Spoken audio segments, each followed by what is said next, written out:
Susan. Welcome to Tea and Games.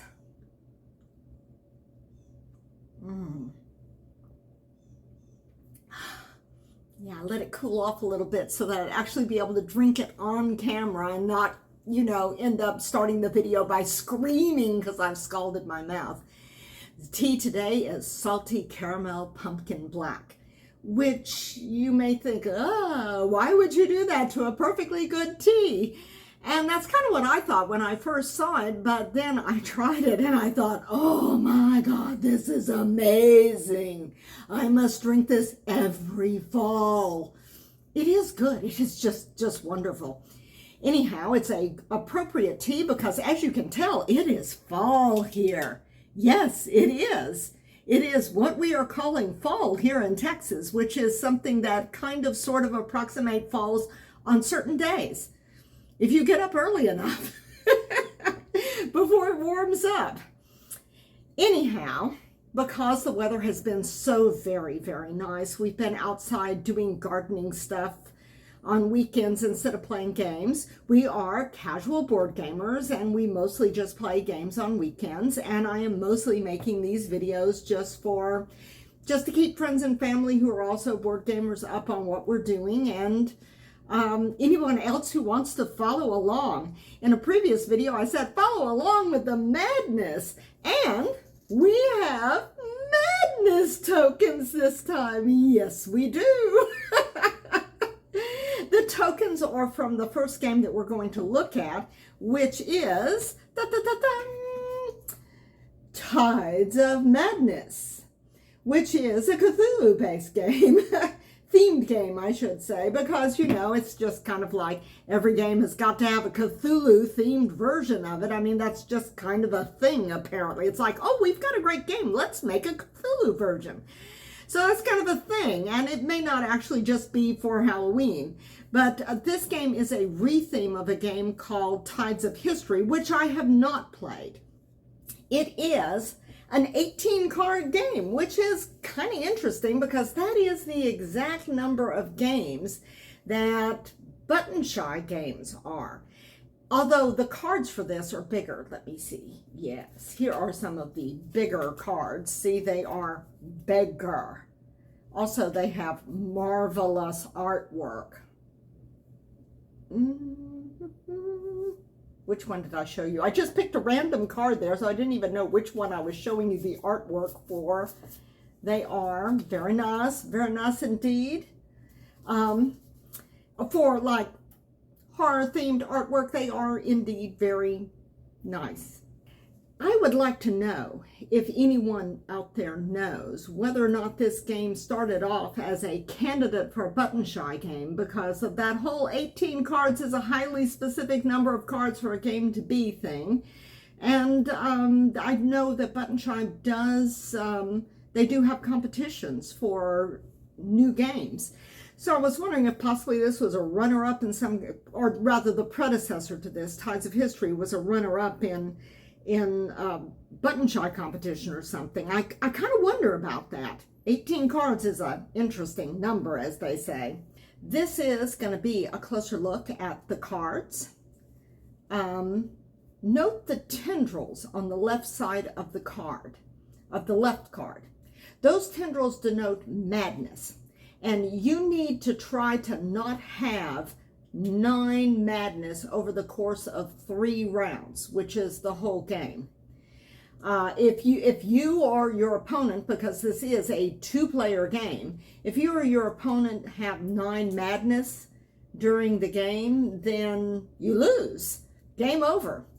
And that's very thematic if you think about it, because a lot of the Cthulhu stories just have somebody going mad at the end, so that's kind of a thing. Now, in the upper left corner of the cards, you will notice the suit. That little symbol is the suit. There are 5 suits, and there are 3 cards in each suit, and there are 3 cards that do not have any suit. One of those is a card that's a wild card that the suit is declared at the time of scoring. Now, one thing we have not been able to figure out, and my husband asks this every single time that we play this because he just thinks that this is just not right, is why is there no madness on the Cthulhu card? That just does not make sense. But anyhow, here is the Dreamland card, which is the wild card. Now, it's not all fun and games and freebies with Dreamland because you have to take one madness from your opponent at time of scoring. Yeah. So, I mean, it's not all fun and games. You got to be sure that when you play that, it's like, well, you know, this will cover suits that I don't think I'm going to get this time, but I may go mad. And these cards here show different ways to score. Now, sometimes you have sets of the same suit. You score like for this number of suits. Sometimes you have like sets of different specific suits, like you have to collect 2 of these or 3 of these, and there's one card where you got to collect 1 of all 5 suits. And you score a lot of points off that if you can do it. And there are some suits where you can score if you have the majority in that suit. And if you both just have 1 of a suit, which is something that actually happens fairly often in games, no majority, so no score. And it's tricky balancing these things. This is a card drafting game. And the way play works is you each have a starting hand of 5 cards. And you select the card that you want to play. The very first round, the very first card you play, that is actually the toughest choice to make because you don't actually know what cards are in these 2 hands. But you each choose a card, you reveal the card and play it simultaneously, and then you switch the remaining cards out, and you do the same thing. You choose a card, and then you swap hands out, your opponent, you choose a card, you reveal simultaneously until there's 1 final card left in each of your hands, and you swap that last card and play it. And that is the end of the first round. So, I mean, the game does play fairly fast with only 3 rounds, but yeah, you do have to sit there and make some tough decisions because your choices are extremely constrained. And what you think you can do in a round or in the next round, and what cards your opponent may take, which is maybe not what you want to take,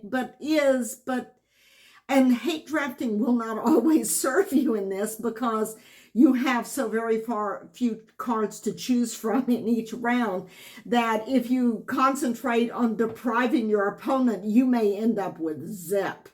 Because it's very hard to make combos in this game. So, round is over, you score the cards. You just go 1 by 1, looking at the, let me pull out a card here. You go 1 by 1. Let's see, this card is the manuscript suit.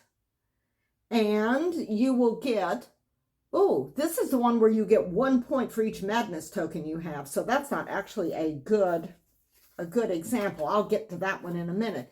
I say this one, the suit is location, and you will get 3 points for every suit you don't have. So let's say that round you managed to pick up a couple of elder gods, a location, an outer god, and you just went begging on some of the other suits, you know. So you can pick up like 3 points for the 2 suits you don't have. This one, you get 3 points for each one of the race cards that you have. That's the little pink swirly tentacle thing there. And so on and so forth. You just go down the line and do that thing. And then you add up your score. And there's also a special bonus scoring.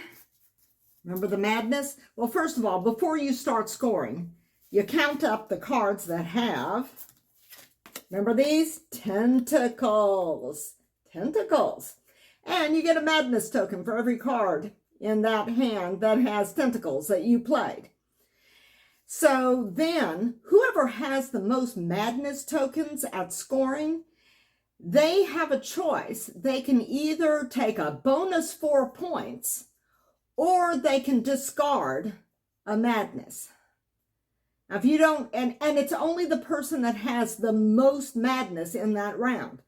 If you've got 4 madness and your opponent has 3, then you have the choice to either keep your 4 madness and take 4 points in addition to whatever you score off of the cards, or don't take the 4 points and discard a madness.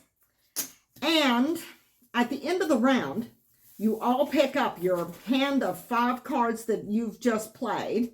Give them a good close look. Think about what you want to do. Also, there are 5 suits and there are 3 cards in each suit and 3 cards that don't have a suit. So now that you've played a third of the game, you kind of have some idea of what's out there and what is possibly coming up in the next round. You'll have a better idea when the third round comes around. So you got to decide what your strategy is going to be, what you're going to go for. And you look at your cards and you pick a card to be a permanent scoring feature, meaning that in the next round, you're going to score the 5 cards in that hand, but you're also going to score the card you chose to keep from the first round. So that's something to consider. And you both reveal those cards and lay them out. I always put mine above the row where I'm playing the current hand, because that also keeps it a little more compact because these cards are kind of large.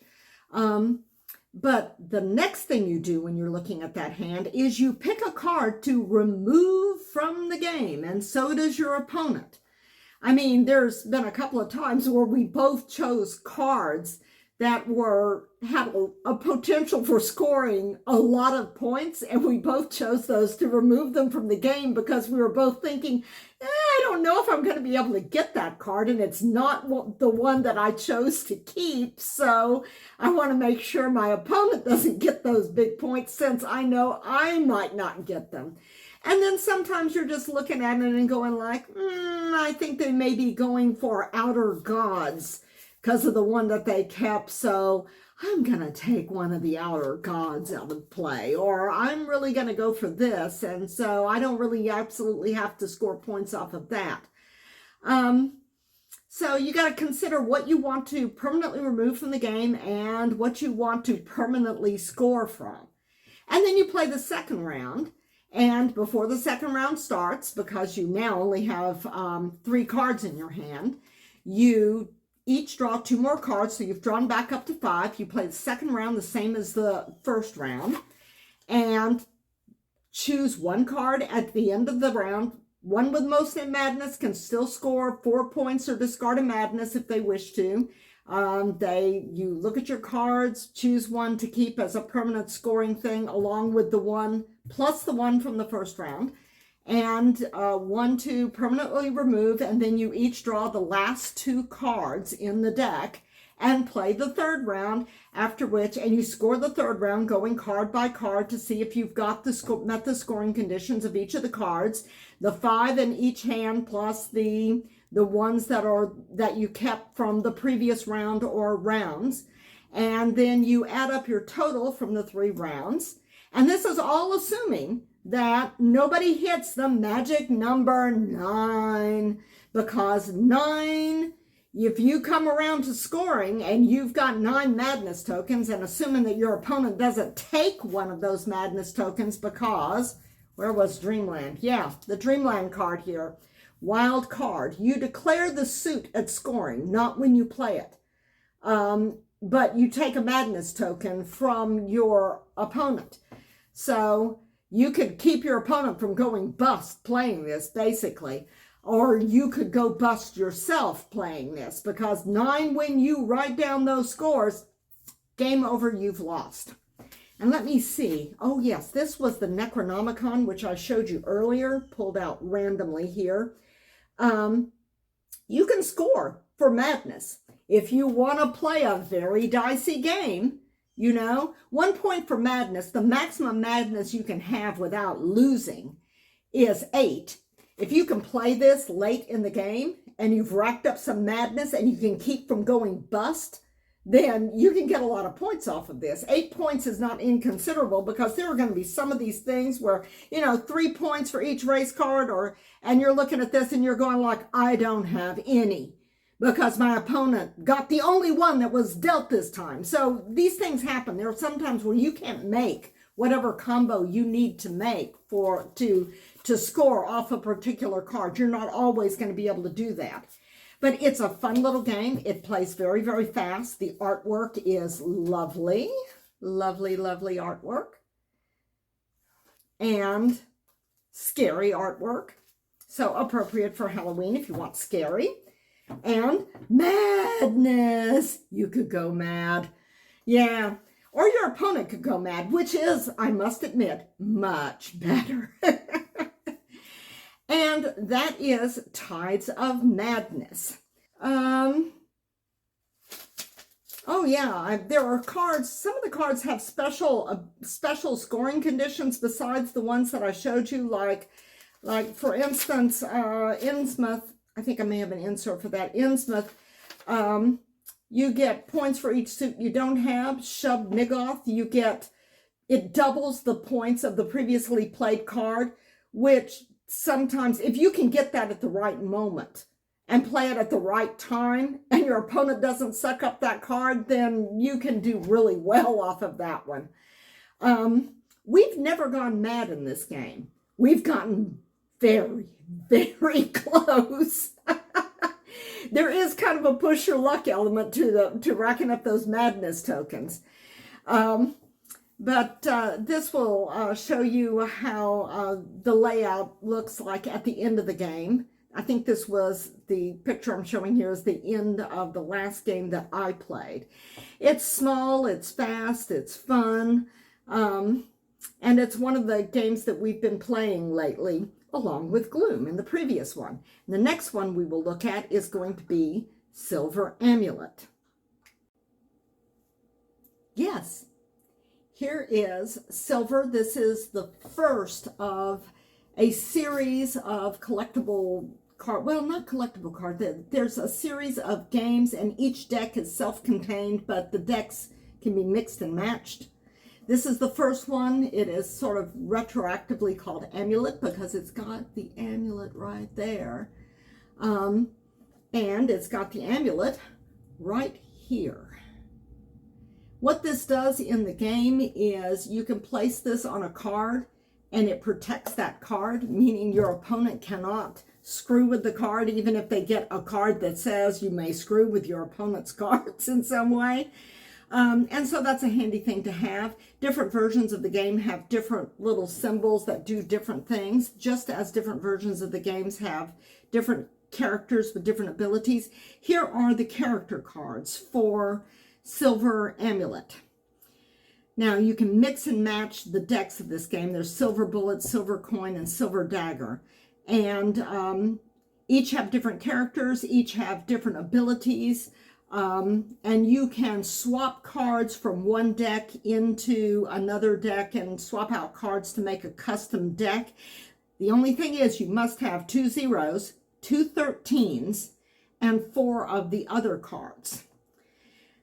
The higher the cards, the more powerful the abilities. And the lower the cards, the weaker the poor villager is. And yes, the characters on these cards represent villagers. And the numbers on the cards represent werewolves in your village.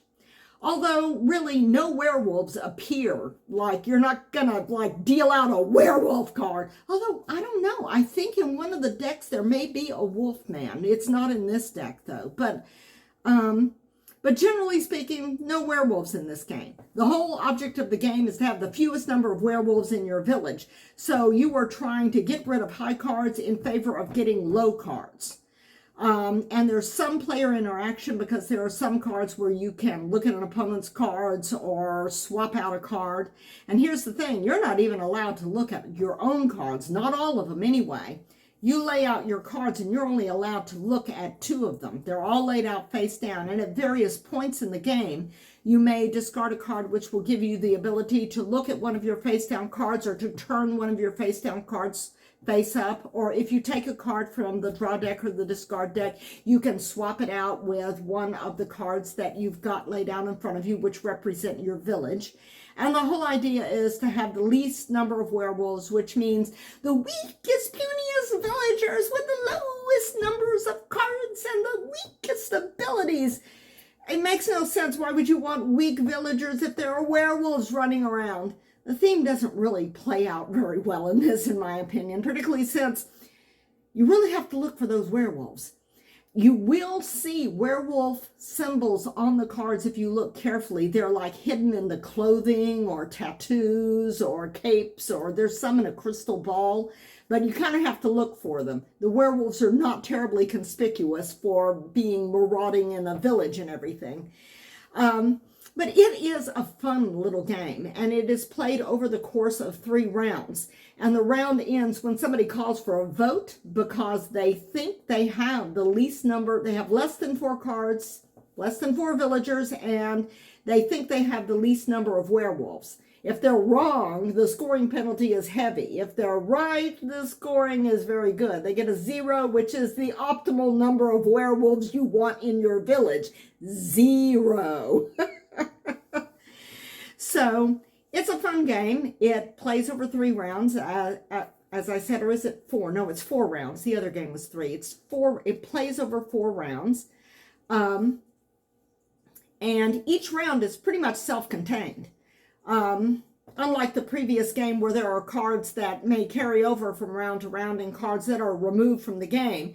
In this game, at the end of a round, you know, you tally up your score, you write your score down on the score pad, then you gather up all the cards, shuffle them up, and do it all again. And you do that for 4 rounds, and whoever has the least number of werewolves in their village, or the lowest number in their tally, wins the game.